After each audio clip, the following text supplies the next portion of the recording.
serie de predicaciones expositivas del libro de Hechos. Bueno, mientras los niños y los profes van subiendo, vamos a hacer un pequeño repaso. Como sabéis, estamos predicando desde hace ya bastantes meses acerca del libro de los Hechos. Estamos llegando al final. Quedan solamente 2 semanas, esta y el domingo que viene, y terminamos definitivamente el libro de Hechos. Y en los últimos capítulos estamos estudiando la vida de un personaje muy conocido, que es ¿quién? Pablo. Estamos estudiando la vida del apóstol Pablo. Desde el capítulo 9, que pudimos ver su conversión, recordáis, él iba camino a Damasco persiguiendo a los creyentes, y allí se le apareció el Cristo resucitado y tuvo esa conversión. Pero Lucas, el escritor de Hechos, todavía no va a centrarse en Pablo en el capítulo 9. Relata su conversión, pero luego sigue hablando de otros temas, y no será hasta el capítulo 13 donde Lucas va a centrarse en el ministerio del apóstol Pablo. ¿Por qué? Pues porque ahí comienza su primer viaje misionero. El primer viaje misionero es descrito entre el capítulo 13 y el capítulo 14. El segundo viaje misionero del apóstol Pablo es descrito a partir del capítulo 15 y llega hasta el capítulo 18 del libro de Hechos. Yo quiero que nos situemos, ¿vale?, un poco a vista de pájaro, porque es probable que estemos perdidos, especialmente en los últimos capítulos, que hay un montón de defensas, recordáis, ¿no? Juicio de Pablo ante Agripa, ante Félix, ante Festo, y podemos estar perdidos. Entonces quiero hacer un poco de repaso. El tercer viaje misionero lo encontramos desde el capítulo 18 al capítulo 21. Y cuando Pablo finaliza ese tercer viaje misionero, lo finaliza llegando a la ciudad de Jerusalén. Yo he puesto ahí una flechita que apunta a Jerusalén, no sé si lo veis en el mapa. Jerusalén. Bueno, pues ahí es donde Pablo termina su tercer viaje misionero. ¿Qué es lo que sucede cuando Pablo llega a Jerusalén? Bueno, las cosas se van a poner muy feas para él, porque los judíos comienzan a tener envidia del ministerio de Pablo y le comienzan a acusar de un montón de cosas falsas. Que si Pablo está enseñando en contra de la ley de Dios, que si Pablo está enseñando en contra de la nación, que si Pablo está enseñando en contra del templo. Y como consecuencia de todas esas falsas acusaciones, el pueblo se levanta contra Pablo, le pegan un palizón, lo arrestan y lo acusan de un montón de cosas falsas, ¿vale? A partir de ahí, pues comienza en los siguientes capítulos toda una serie de juicios contra Pablo y de defensas por parte de Pablo, en las que digo que quizá nos hemos perdido un poquillo, ¿no? Pablo se defiende ante el concilio de los judíos.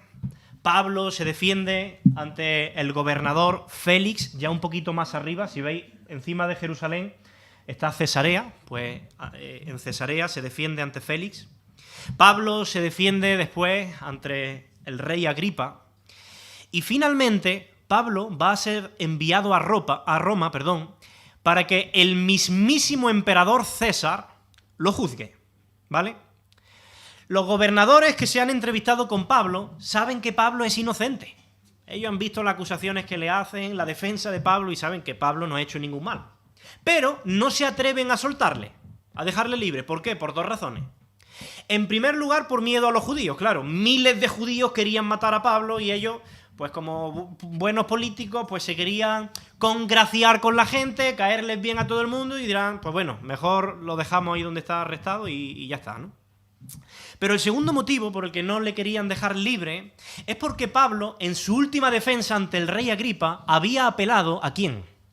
Al César. Así que era al César al que le correspondía ahora dar su veredicto acerca de Pablo. Así que hasta aquí hemos visto los 3 primeros viajes misioneros, pero a partir del capítulo 27, que es el que vamos a estudiar hoy, va a comenzar el que sería probablemente el último, si no el penúltimo, viaje de la vida de Pablo. No es un viaje no se cuenta como un viaje misionero porque no fue planificado por Pablo, ni fue intencionado, pero fue planificado e intencionado por Dios, ¿no? Puesto que Pablo había apelado al César, Pablo tiene que ser llevado de Cesarea, donde se encontraba. Ahí se ve ya en verde la línea, desde Cesarea hasta Roma, en Italia, para entrevistarse con el César. El capítulo 27, que hoy vamos a leer y a tratar de entender, pues Pablo va desde Cesarea hasta la isla de Malta, hasta aquí. Y en el capítulo que veremos la semana que viene, el capítulo 28, pues ya veremos cómo llega de Malta hasta Roma y las cosas que allí suceden. Bueno, nos hemos puesto más o menos en contexto, ¿verdad? Estamos ya más situados. Pues ahora vamos a entrar de lleno en el texto de hoy, en el capítulo 27. Si tenéis Biblia podéis abrirla, os invito, y si no, cada versículo aparecerá también en la pantalla. Fijaos lo que dice el capítulo 27, versículo 1. Vamos a tratar de entender cada versículo e ir sacando también lecciones prácticas para nuestra vida en el día de hoy. Dice el versículo 1. Cuando se decidió que debíamos embarcar para Italia, para tener ese encuentro con el César, entregaron a Pablo y a algunos otros presos, recordemos que Pablo está preso, a un centurión llamado Julio de la compañía Augusta. Aquí se menciona ya el primer personaje importante del relato de hoy. Un centurión llamado Julio. Ahora, ¿qué es un centurión?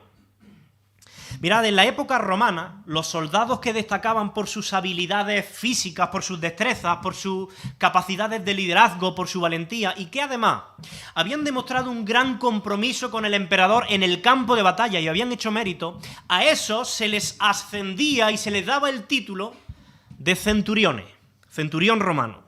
Los centuriones ya no eran simples soldados que recibían órdenes. Ahora ellos se convertían en jefes con una gran autoridad y que tenían por debajo de sí aproximadamente unos 80 soldados a quienes ellos tenían que dar las órdenes. Pues este centurión que nos presenta Lucas se llama Julio y va a ser el responsable de llevar a Pablo y a otros presos ante el mismísimo César. Esa era su misión. Y dice el versículo 2. Subimos a bordo de una nave de Adramitio, una ciudad, que partía rumbo a las costas de la provincia de Asia. Con nosotros estaba Aristarco, macedonio de Tesalónica. No me voy a entretener en quién es este Aristarco, aunque apareció antes en el libro de Hechos. Lo que nos dice ahora el versículo 2 es que cogen un barco, pero este barco no va todavía hacia Roma, no es un barco que va directo, sino que va, y ahí lo he redondeado, hacia las costas de la provincia de Asia Menor. Allí tendrán que coger, pues, otro barco. Ahora, ¿quiénes se subieron a ese barco? No sé si lo sabéis. ¿Quiénes se subieron a ese barco? Pablo, dice el versículo 1, y otros presos también. El centurión Julio, ¿quién más? Los 80 soldados del centurión Julio. Aristarco. ¿Alguien más? Aristarco, que es este hombre macedonio, sí. Mira, en este barco se va a subir un personaje más que aparece de nuevo en el relato. ¿Sabéis quién es? Lucas. Fijaos que el versículo 2 dice el escritor de Hechos, que es Lucas, subimos a bordo. Él utiliza la primera persona del plural. De nuevo, él aparece ya como protagonista también de todo lo que está sucediendo. Él se incluye. Subimos a ese barco. Lucas se metió también ahí. Y dice el versículo 3. Al día siguiente llegamos a Sidón. Y Julio trataba con dignidad a Pablo. Por eso le permitió visitar a sus amigos y recibir sus atenciones. Es decir, partieron de Cesarea hasta Sidón y estando allí dice que Julio, este centurión, trataba con mucha dignidad y humanidad al apóstol Pablo. El apóstol Pablo era feo, pero caía bien a las personas, tenía gracia. Y digo que era feo no gratuitamente. Él mismo, en 2 de Corintios, en el capítulo 10, versículo 10, se describe como una persona muy débil físicamente. Y hay un escrito cristiano del siglo II que describe la apariencia del apóstol Pablo de una manera muy vívida, y cito textualmente, del siglo II. Dice, y el apóstol era un hombre pequeño de estatura, calvo, de piernas arqueadas, vigoroso, cejijunto, de nariz un tanto sobresaliente, pero lleno de gracia. De ahí que la tradición y las películas también modernas sobre la vida de Pablo, si habéis visto alguna, pues lo presenten pues, con una apariencia física pues quizá un poco desfavorecido, ¿no? Si pudiéramos sacar una lección es que Dios también usa lo feo, ¿no? Así hay esperanza para ti. No, es broma. Vamos a ponernos serios, porque en este versículo hay un detalle que quizás lo leemos y pasa desapercibido, lo pasamos por alto, pero que es importante. Mira, el apóstol Pablo vivía su fe cristiana con tanta integridad, con tanta pureza, que rápidamente se ganaba la confianza incluso de los incrédulos. dice que Julio le permitió visitar a sus amigos y recibir sus atenciones. Esto es sorprendente. Es sorprendente si tú recuerdas que el apóstol Pablo es un preso. Y no es un preso cualquiera. Es el preso más conocido en ese tiempo en todo Oriente. Porque ha tenido entrevistas con todos los grandes gobernadores, con los mismos reyes, y miles de judíos quieren matarle. A un preso al que tú tienes la responsabilidad de llevar ante el mismísimo César, no es muy buena idea dejarlo libre. Porque si Pablo se le escapa al centurión, el centurión va a tener que pagar esa irresponsabilidad con su propia vida. Eso decía la ley romana. Sin embargo, Julio había llegado a confiar tanto en Pablo, es que esto es sorprendente, había llegado a confiar tanto en Pablo que sabía que aún dejándolo libre, Pablo no iba a hacer nada ilegal, nada indebido y nada que le perjudicara. Arriesgando su propia vida, ¿eh? Y dejó que se fuera a visitar a los cristianos de aquella ciudad y que le atendieran. Podríamos preguntarnos si nuestros compañeros de trabajo, hoy día en nuestro tiempo, ¿no?, por hacer esa analogía, ¿no?, si nuestros jefes, nuestros compañeros de estudio, tienen la misma confianza en nosotros que el centurión podía tener en el apóstol Pablo, ¿no? Porque conseguir ese grado de confianza, eso exige que vivamos de una manera distinta al resto, que marquemos la diferencia. La pregunta es, ¿vives tu fe cristiana con tal integridad, con tanta pureza, con tan limpia conciencia delante de Dios, que otros podrían poner su mano en el fuego por ti? Si falta dinero en tu empresa, tu jefe diría, yo sé que ese no ha sido. No hace falta ni que le pregunte, yo sé que él no ha sido. Si tu empresa trata de mentir o engañar a Hacienda y se confabulan, hay un grupo para engañar con las horas que trabajan o las firmas, no sé qué, ¿saben que no pueden contar contigo? Dirían, a este mejor ni se lo contéis, no le digáis nada. ¿Vivimos nuestra fe cristiana con integridad más allá de estas 4 paredes los domingos? ¿Saben en tu trabajo o en tu círculo de amistades o en tu propia familia que contigo no pueden contar para los chanchullos, para las trampas? Cuando hay algún problema, cuando se requiere a alguien de confianza, ¿acuden a ti? ¿Buscan en ti consejo? Esa debería ser nuestra meta como creyentes, ¿no? Vivir nuestra fe con tal integridad, con tanta pureza, con tan limpia conciencia delante de Dios, que pronto nos ganemos también la confianza incluso de los incrédulos, como hizo Pablo. Y dice el versículo 4, zarpamos de allí y como los vientos nos eran contrarios, quiero que empecéis a daros cuenta ya de la descripción que empieza a hacer Pablo de este viaje. Los vientos nos eran contrarios, navegamos a sotavento, es decir, pegados a la costa de Chipre. Tras atravesar el mar frente a Cilicia y Panfilia, llegamos a Mira, ciudad de Licia. Allí, el centurión halló una nave alejandrina que zarpaba para Italia, esta sí, y nos embarcó en ella. Versículo 7.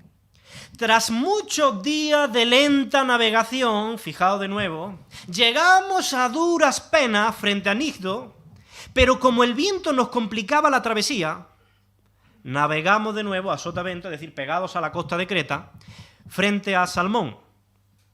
Y después de costearla con dificultad, llegamos a un lugar que llaman Buenos Puertos, cercano a la ciudad del Asia. Lucas ya nos deja ver que el viaje a Roma es como que no está adelantado, como las películas, ya te empiezan a dar pistas de que ese viaje algo va a pasar. Ya empiezan a aparecer las primeras dificultades. Debido al clima y a los fuertes vientos, para llegar a Buenos Puertos, que es un nombre muy paradójico, porque de buenos no tenían nada, dice Lucas que tardaron muchos días en llegar allí, que después de un gran esfuerzo y que a duras penas llegaron. Es decir, tan peligroso era el clima que decidieron parar en Buenos Puertos con la esperanza de que el clima y el tiempo cambiara y así poder continuar el resto del viaje. Versículo 9. Como habíamos perdido mucho tiempo y era peligrosa la navegación, porque ya había pasado la estación propia de navegar, Pablo hizo una advertencia, diciendo: creo que proseguir el viaje va a ser arriesgado y pueden peligrar no solamente el cargamento y la nave, sino también nuestras propias vidas. Aquí Pablo le está dando un sabio consejo. Pero ellos, en vez de escuchar el sabio consejo de Pablo, ¿qué hicieron? Van a tomar una decisión equivocada. Versículo 11. Pero el centurión daba más crédito al patrón y al capitán de la nave, del barco, que a lo que Pablo decía. Y como el puerto no reunía las condiciones para invernar, por eso digo que aunque le llaman buenos puertos, no era muy bueno, la mayoría acordó partir de allí e intentar llegar a Fenice, puerto de Creta, que mira al noreste y sureste, para pasar allí el invierno. Versículo 13. Y comenzó a soplar una ligera brisa del sur. Así que les pareció que podían continuar el viaje. Así que levantaron las anclas y fueron costeando Creta. Julio, el centurión, se levanta una mañana, vio que soplaban buenos vientos, una brisa buena, y bajo su criterio humano, bajo su razonamiento humano, él dijo, ahora es el momento de subir al barco y de continuar la ruta. Ahora, lo que Julio no sabía es que con frecuencia los vientos de este mundo son engañosos y que el criterio humano con mucha frecuencia falla, se equivoca. Pablo muy sabiamente le decía que no se arriesgaran, y Pablo sabía mucho de navegación. Él era un viajero muy experimentado y, de hecho, según 2 de Corintios 11:25, Pablo, en este momento, antes de esto, ya había experimentado 3 naufragios. Así que Pablo pues no tiene muchas ganas de experimentar un cuarto. Él quería pasar el invierno en buenos puertos y cuando llegara el buen tiempo continuar. Pero no siguieron el consejo de Pablo, se dejaron llevar por ese generalmente torpe criterio humano. Y Pablo, que aunque no estaba de acuerdo, pues tuvo que aceptar la situación, no le quedó otra, y sufrir las consecuencias de los errores de otros. No sé si eso os ha pasado alguna vez. Que alguien la lía, hace algo que está mal, toma una mala decisión, comete un error, y eso te termina afectando a ti, ¿no? Qué injusto, ¿verdad? Eso es muy común, en realidad. Suele suceder todos los días y en todas las relaciones. Por ejemplo, cuando 2 padres discuten entre sí, se alzan la voz, se dicen cosas feas, los que sufren son los hijos. ¿Qué culpa tienen ellos, no? Qué injusto. Las malas decisiones de otros pueden afectarnos, ¿no?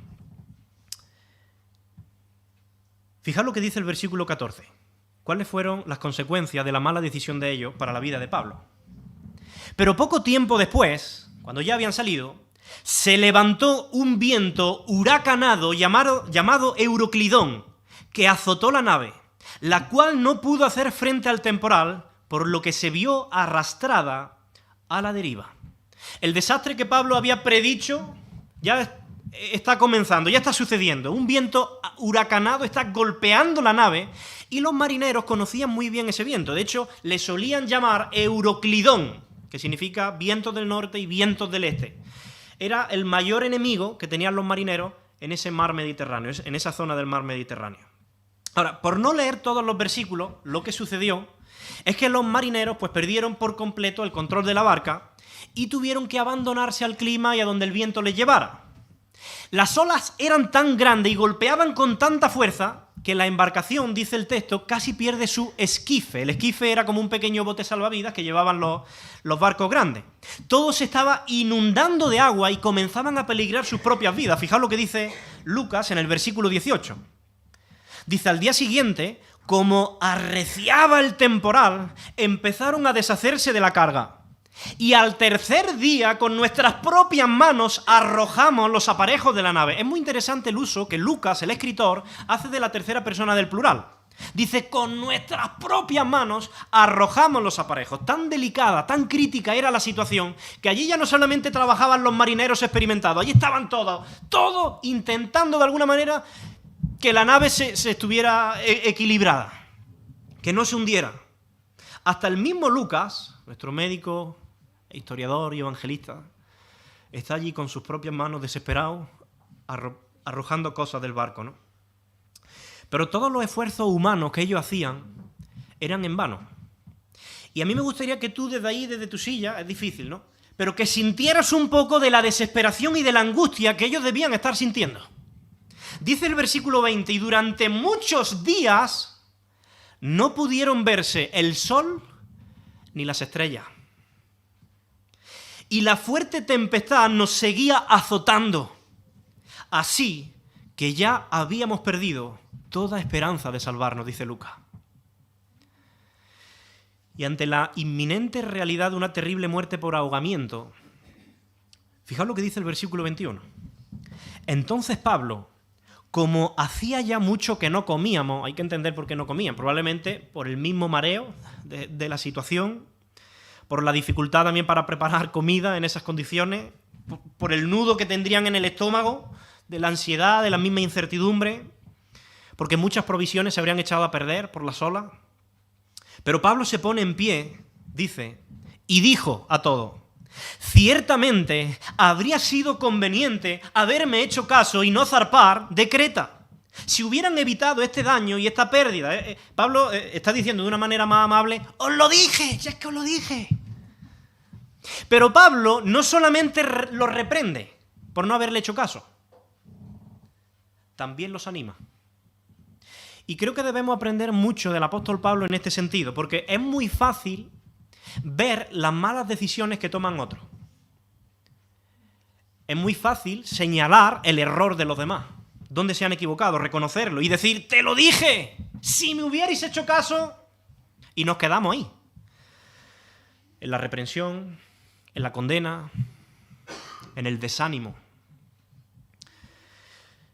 Si eso es lo único que hacemos, pues entonces no ayudamos en nada y sería preferible ahorrarse ese tipo de comentarios. Pero fijaos cómo Pablo va a equilibrar la reprensión, la corrección, con el ánimo. Dice el versículo 22, que Pablo, después de amonestarles, dijo: a pesar de ello, os aconsejo que tengáis buen ánimo, pues ninguno de vosotros perderá la vida y solo se perderá la nave. Ahora, yo quiero que tú te imagines estando en esta terrible situación. Llevas días sin ver la luz, las estrellas, las olas azotando, la barca hundiéndose, casi pierde el esquife, llevas días sin dormir, mojado, sin comer. Todos han tirado la toalla porque todos los esfuerzos que han hecho previamente no han servido para nada. Y ahora se levanta y un hombre de buena primera, mientras la barca se está zarandeando, y dice: no os preocupéis, que vamos a salir todos con vida. Sí, claro, porque tú lo digas, ¿no, Pablo? Qué iluso.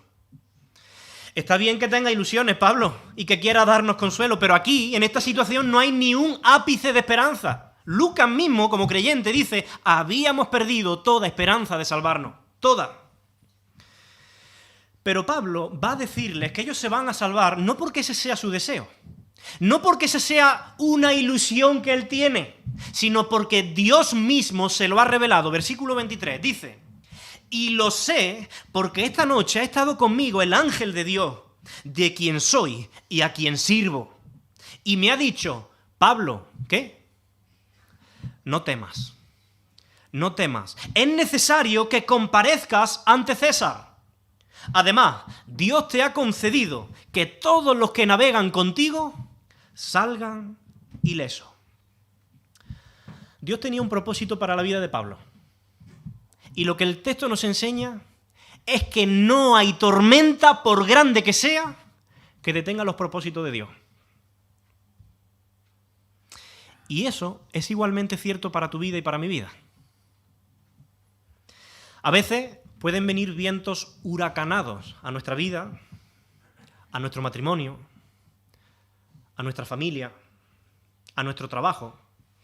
Y durante un tiempo dejamos de ver el sol, la luz del sol, la esperanza.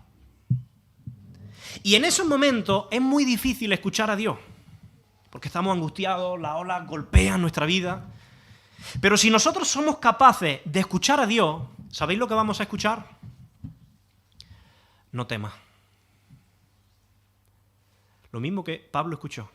No temas. Porque nuestras vidas están en las manos de Dios. Él ha establecido propósitos para cada uno de nosotros que deben cumplirse y que nada ni nadie van a poder detener. Pero me parece muy interesante el hecho de que gracias al propósito que Dios tenía con la vida de Pablo, muchos otros se iban a beneficiar de esa protección de Dios hacia Pablo.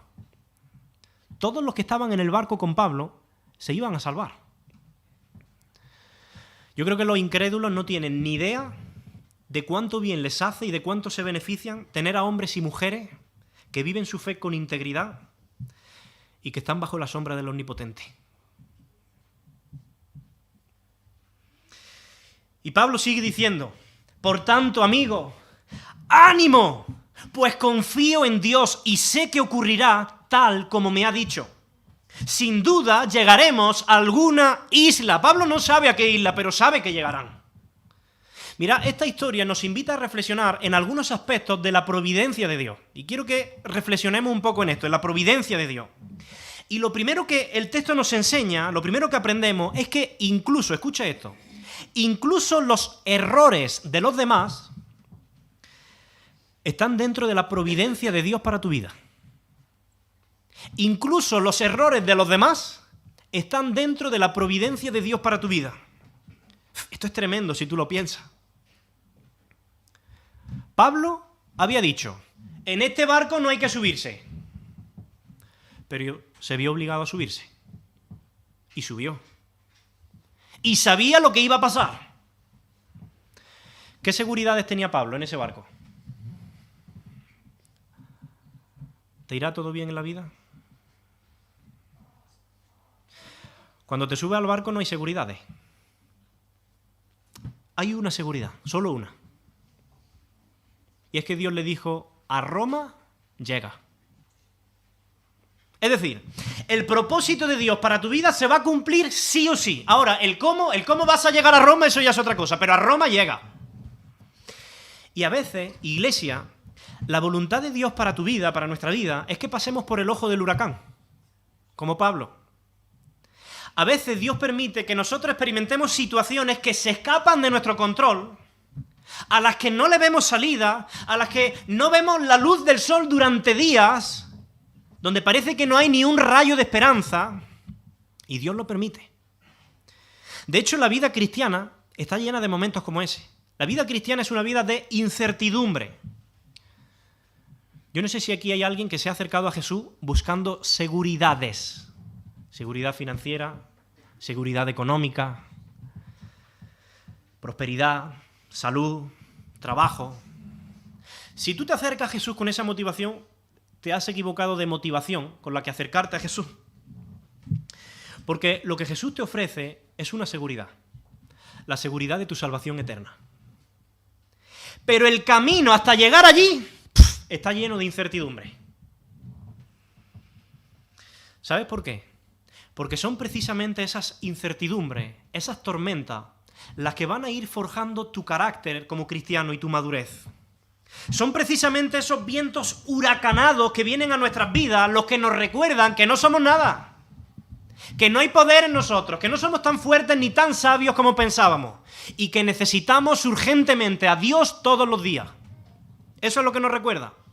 Así que hay tormenta. Pero mi Dios, el Dios de Pablo, es el Dios que se manifiesta en las tormentas. Y es un Dios que salva. Qué curioso. Incluso los errores ajenos están dentro de la providencia de Dios para tu vida.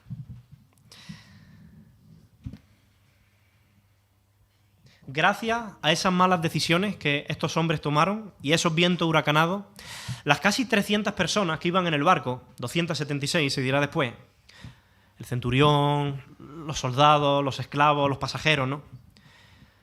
Gracias a esas malas decisiones, ¿sabéis lo que pasará con ellos? Que se terminarán convirtiendo al Señor. Y lo veremos la semana que viene. Estoy haciendo un poco de spoiler, pero... Escucha esto. A veces los errores de los demás son el mejor favor que Dios puede hacerte. Claro, eso es fácil decirlo. El problema es que nosotros no lo sabemos. Y hay cosas que nosotros no vamos a entender en la vida. Ahí es donde está la dificultad, ¿no? Y muchas veces nos preguntamos, bueno, ¿y por qué me viene esto? ¿Y por qué me pasa esto? ¿Y por qué tengo que enfrentar yo a ver esta tormenta, esta situación en mi vida? Iglesia, la vida cristiana implica riesgo. La incertidumbre es la norma de la vida cristiana. De hecho, los antiguos cristianos solían decir, andamos por fe, no por vista. El mismo autor de Hebreos lo dice, ¿no? Andamos por fe, no por vista. Aunque humanamente nosotros siempre anhelamos seguridades, la fe nos ofrece incertidumbre. Pero Dios también nos dice, en medio de esa incertidumbre, no temas. Confía en mí, porque yo tengo propósitos para tu vida que se van a cumplir, aunque ahora mismo no entiendas nada. Os pregunto, ¿debemos nosotros entenderlo todo para confiar en el Señor y para obedecer? ¿Qué pensáis?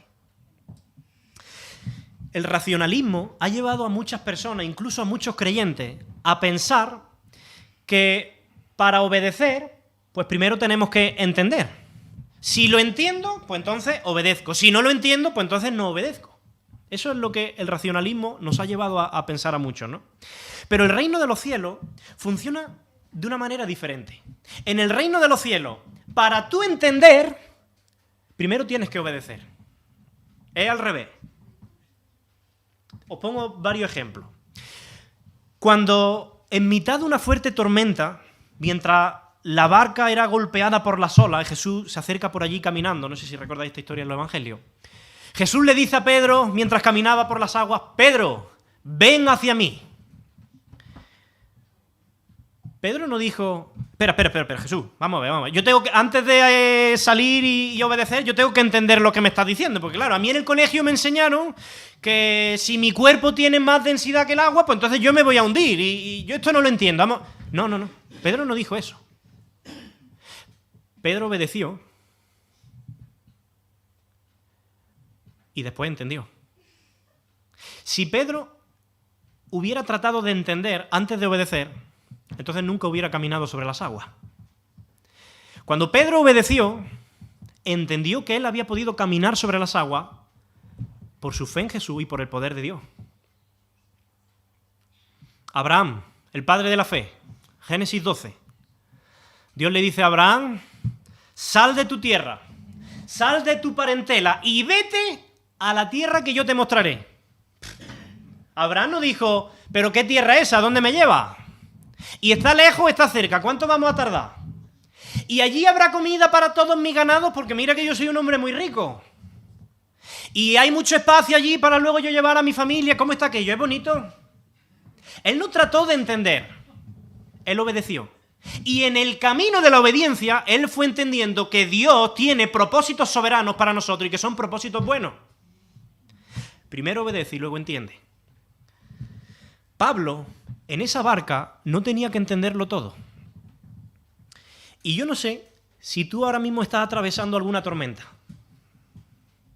Yo no sé si tú estás en esos momentos de incertidumbre donde no entiendes ciertas cosas o donde no entiendes absolutamente nada. Pero el Dios que se manifiesta en las tormentas te está diciendo, no temas. No temas, porque yo te amo desde la eternidad y hasta la eternidad. No temas porque tu vida está en mis manos. Y yo sé que tú no entiendes, pero es normal, porque tú no tienes la suficiente inteligencia, la suficiente madurez, la suficiente experiencia, la suficiente sabiduría para entender mis propósitos, pero confía en mí porque yo te amo desde la eternidad y hasta la eternidad. Yo soy Dios. Y aunque tú ahora no puedes entender, confía, vive en obediencia y así madurarás, crecerás y entenderás. Esa es la vida cristiana. Ese es el secreto de la madurez en la vida cristiana. Confía en Dios en medio de la tormenta. Descansa en sus propósitos soberanos porque se van a cumplir. Y yo no sé si Dios va a permitir que naufrague y que pases por el ojo del huracán. Pero que llega a Roma, llega. Sus propósitos siempre se cumplen. Y como decía, es verdad que a menudo la voluntad de Dios para nuestras vidas, asúmelo, es que pasemos por el ojo del huracán. Porque cuando estamos ahí, en medio del ojo del huracán, ahí no hay nadie en quien confiar, solo en Dios, solo en Él. Allí no hay rayos de esperanza por otro lado, ¿no? Esa era la confianza del salmista, ¿recordáis ese famoso salmo? Aunque ande en valle de sombra de muerte, no temeré, no temeré. Eso es lo que le dice también a Pablo, no temas. ¿Por qué? Porque tú estarás conmigo, dice el salmista. Estamos estudiando el libro de Hechos y podemos quedarnos fascinados por la vida de Pablo y tal, ¿no? Pero quiero que veáis que el verdadero protagonista del libro de Hechos es Dios. Es Dios, es una pasada Dios. Y Pablo es un seguidor de Dios. Pablo simplemente se limita a seguir a ese Dios. Ahora, ¿vosotros sabéis por qué Pablo llegó a convertirse en un personaje tan relevante, probablemente el personaje más relevante de la fe cristiana después de Cristo? ¿Sabéis por qué? Porque él aprendió a decir sí al Señor, aunque no entendía las cosas. Por eso él se convirtió en el gran apóstol Pablo. Esa es la diferencia. Si tú esperas entender para ir, para obedecer lo que Dios dice, entonces te va a quedar siempre esperando sin ir y sin obedecer. Y esa es la mejor manera de quedarse estancado en la vida cristiana por años. ¿Recordáis al joven rico? Jesús se le acerca y le dice, véndelo todo, dáselo a los pobres y luego ven y sígueme. Y claro, el joven rico que trató de entender, ¿no? Sacó la calculadora, a ver, si lo vendo todo, no me salen las cuentas. Esto no me cuadra. Porque el joven rico no entendía que la persona que tenía delante y que le estaba diciendo esas palabras era la persona que más le amaba. Era la persona que tenía su vida, sus riquezas y su salvación en sus propias manos. Y en aquella barca estaba Pablo. Él no entendía la mayoría de las cosas, pasaban los días, la situación seguía siendo un desastre, pero cuando llevaban 2 semanas, 14 días completamente, increíble, 14 días completamente naufragando, perdidos, sin ver el sol, sin comer, mojado, asustado, sin rumbo, de repente comienzan a percibir señales de que están cerca de tierra. Probablemente escucharon el estruendo de las olas rompiendo en la orilla, no lo sé. Pero dice el versículo 27... A la medianoche de la 14ª jornada, en el día 14, cuando navegábamos sin dirección por el Adriático, que también es el mar Mediterráneo, los marineros sospecharon que estaban cerca de tierra. Así que echaron la sonda marcaba una profundidad de 36 metros. Un poco más adelante volvieron a echarla y ya marcaba 27. Por miedo a tropezar con escollos, con grandes rocas, echaron 4 anclas por la popa, la parte de atrás, y ansiaban que se hiciera de día.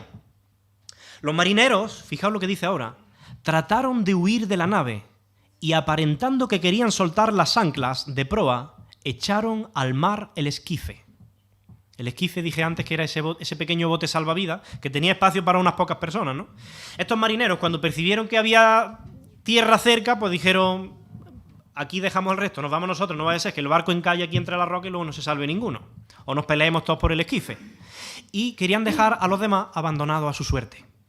Pero Pablo se dio cuenta de eso. Y fijaos lo que hizo, versículo 31. Pero Pablo dijo al centurión, al que tiene más autoridad, y a los soldados, si estos, es decir, estos marineros, no permanecen en la nave, vosotros no podréis salvaros. Porque ellos son los que entienden. Entonces los soldados, fijaos lo que hicieron, cortaron las amarras del esquife y dejaron que el esquife se perdiera. Como se suele decir en nuestro refranero español. Muerto el perro, se acabó la rabia. Sin esquife, ya no había más tentaciones de salir huyendo. A ver quién era ahora listo que se tiraba al mar.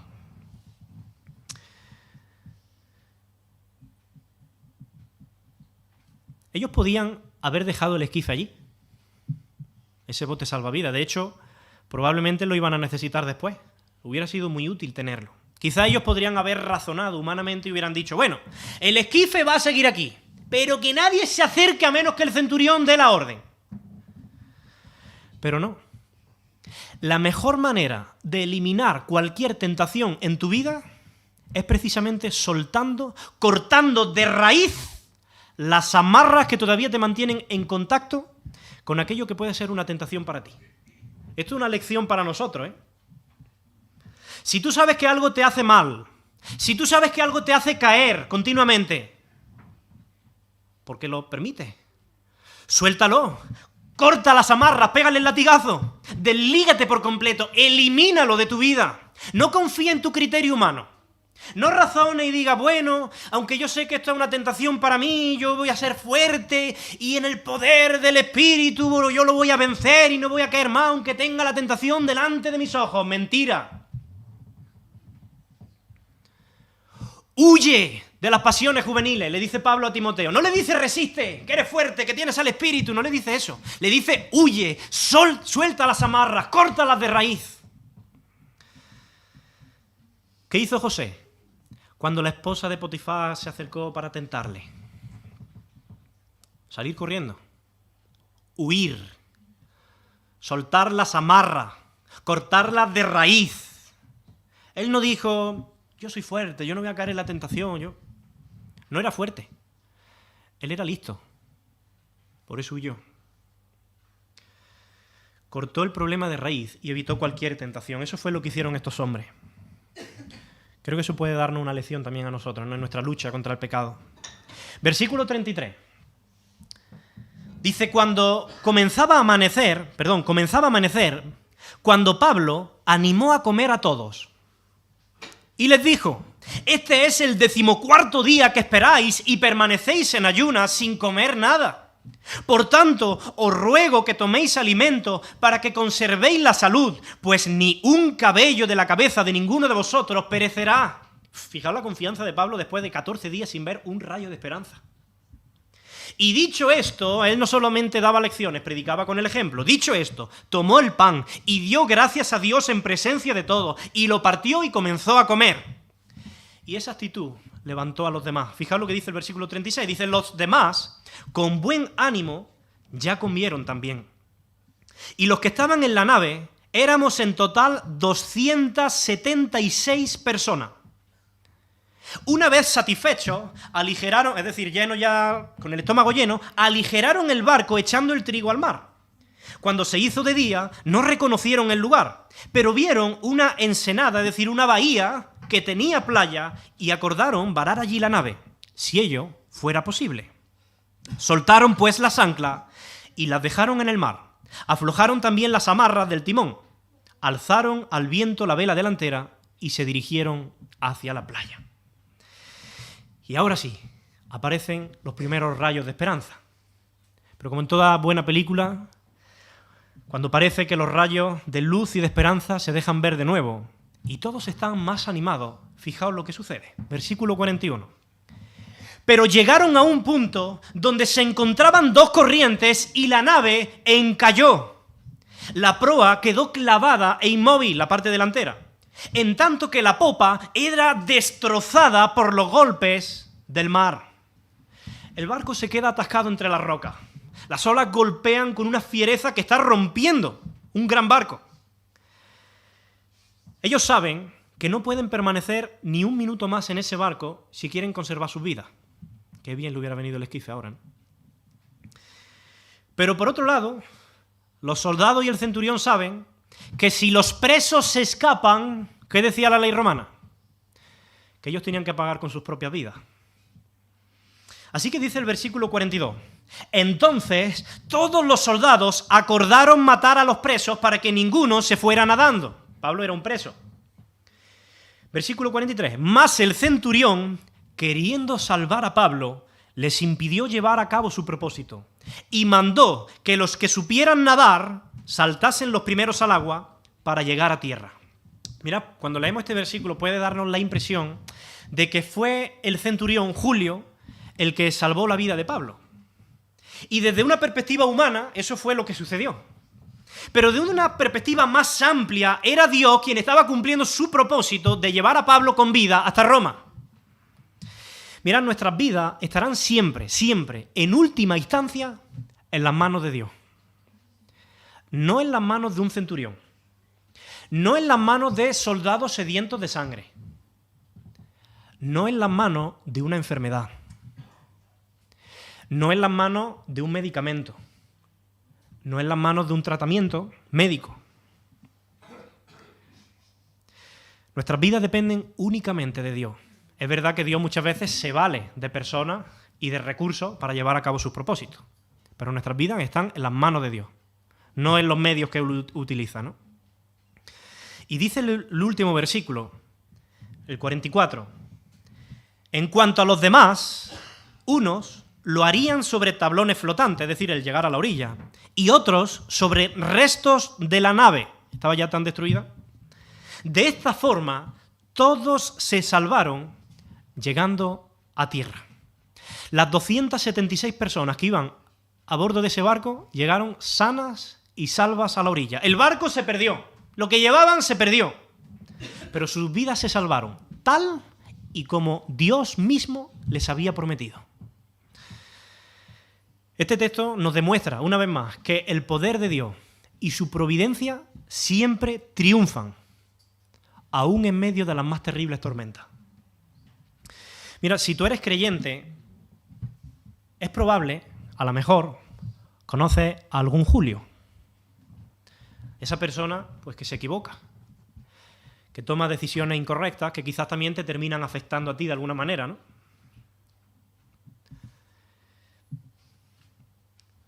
Piensa que tú no sabes cómo la providencia de Dios puede hacer que esos errores de Julio obren para bien en tu vida. Dios puede hacer que los errores de los demás obren para bien. La providencia de Dios incluye incluso los errores de los demás. Pablo, pues simplemente creía que él tenía que llegar a Roma para entrevistarse con el César.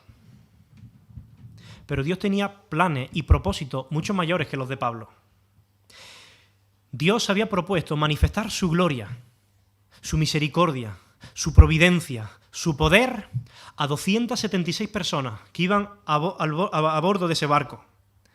276 personas que, como veremos la semana que viene, terminarán abrazando el Evangelio de Jesucristo.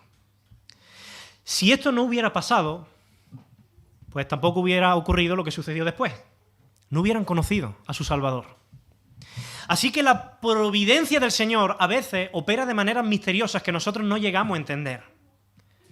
Pero tú tienes que confiar. Esa es la enseñanza de este texto.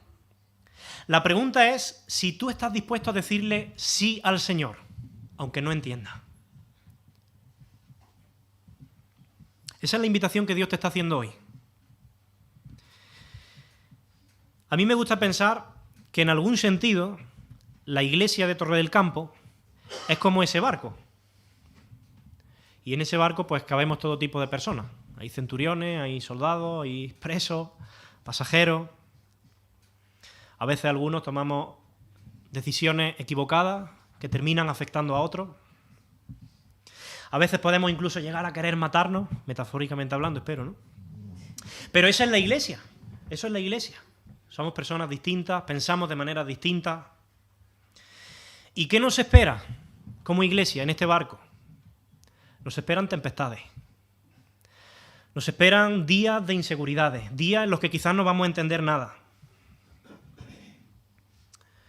Porque seguir a Jesús es estar en el lugar más peligroso del mundo. Seguir a Jesús es donde uno asume más riesgo en todos los sentidos, porque es ir contracorriente. Y es muy difícil ir contracorriente, y es peligroso ir contracorriente. Pero tenemos una seguridad, la seguridad de que vamos a llegar a la meta. La seguridad de que vamos a llegar, como dice Pablo, al premio del supremo llamamiento que es en Cristo Jesús. Pero tú tienes que decirle sí al Señor y confiar en su providencia aún en medio de la tormenta que puedas estar atravesando o que atraviesen más adelante. Porque es muy fácil confiar cuando todo va bien. Es muy fácil confiar o decir que confiamos en Dios pues cuando no hay problema en nuestro matrimonio, si es que eso existe.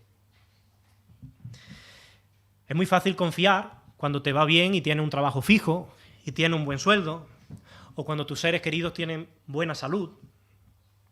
Pero el carácter y la fe son probados a través de las pruebas, en el ojo del huracán. Cuando viene la enfermedad, cuando no tienes trabajo, cuando el sueldo no te llega a fin de mes, y con frecuencia Dios va a permitir que nosotros, que sus hijos, enfrentemos situaciones que no teníamos planeadas. Situaciones que nos van a pillar por sorpresa, como a Pablo, situaciones que se escapan de nuestro control, circunstancias que nos sacuden, que nos hacen temer, quizás hasta perder toda esperanza, como decía Lucas. Y es ahí donde tenemos que demostrar, como el apóstol Pablo, confianza en que el propósito de Dios para tu vida y para mi vida se va a cumplir. Sea cual sea la tormenta que tú estés atravesando. Iglesia, vamos a llegar a buen puerto. Confiemos en el Señor, no temamos y sigamos diciéndole sí a Jesús, aunque no lo entendamos. Amén. Señor, gracias por tu palabra. Gracias, Señor, por animarnos con el ejemplo de Pablo, pero también animarnos mostrándonos cuál es tu carácter. Gracias porque nos amas, porque eres un Dios que salva, aún en medio de esas terribles tormentas. Gracias, Señor, porque aunque nuestra vida está llena de incertidumbres, de inseguridades, podemos tener seguridad en ti. De hecho, nuestra única seguridad eres tú. Tú eres nuestra roca y sobre esa roca queremos edificar nuestras vidas. Ayúdanos, Señor, a crecer en nuestra confianza hacia ti, de modo que cuando tú permitas que yo o mis hermanos pasemos por el ojo del huracán, pues podamos seguir confiando, como Pablo, sin temor, con esa certidumbre, sabiendo que ni siquiera un pelo de nuestra cabeza va a perecer si esa no es tu voluntad. Danos la misma confianza que tenía Pablo en medio de la tormenta, Señor. Y ayúdanos, Señor, a animarnos unos a otros, como Pablo hizo con aquellos pasajeros. Si sabemos, Señor, que hay hermanos en esta congregación que ahora están pasando por dificultades económicas, de trabajo, de enfermedad, que podamos ser ese Pablo en medio de ese barco y animar a los demás, animarle a no temer, animarle a confiar, porque en ti siempre hay esperanza y a Roma llegamos, a la meta llegamos, Señor, llévanos de tu mano, en el nombre de Jesús. Amén, Señor.